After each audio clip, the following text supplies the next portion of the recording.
అందాల తార ఐశ్వర్యరాయ్, బాలీవుడ్ స్టార్ అభిషేక్ బచ్చన్ దంపతుల గారాల పట్టి ఆరాధ్య గురించి ప్రత్యేక పరిచయాలు అక్కర్లేదు. తాజాగా ఆరాధ్య అనంత్ అంబానీ ప్రీ వెడ్డింగ్ సెలబ్రేషన్స్కు తన తల్లితో కలిసి హాజరైంది. ఇప్పుడు ఆరాధ్య పిక్స్ నెట్టింట తెగ హల్చల్ చేస్తున్నాయి. అయితే ఎప్పుడు చూసినా నుదుటిపై జుట్టు ఉండేలా హెయిర్ కట్ చేసుకునే ఆరాధ్య ఈసారి మాత్రం లుక్ మార్చేసింది.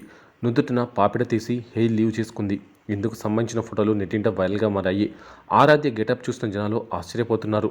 ఆ నుదుటి మీద కురులు లేకపోతే ఆరాధ్య ఎంత బాగుందో, ఈ పిల్ల అచ్చం ఆ అమ్మలాగానే ఉంది అని కామెంట్స్ చేస్తున్నారు. యవ్వనంలో ఐశ్వర్య ఎలా ఉండేదో సేమ్ టు సేమ్ అలాగే ఉంది. ఇంత క్యూట్గా ఉన్న పాపాయ్ ఎందుకని అలా బ్యాంగ్స్తో తన ముఖాన్ని దాచుకుందో ఏంటి, ఈమె ఆరాధ్యన నిజంగా గుర్తుపట్టలేకున్నాం. తన కొత్త హెయిర్ స్టైల్ చాలా బాగుంది, ఎంతో ఎదిగిపోయినట్లు కనిపిస్తోంది అంటూ నెటిజన్లు కామెంట్లు చేస్తున్నారు.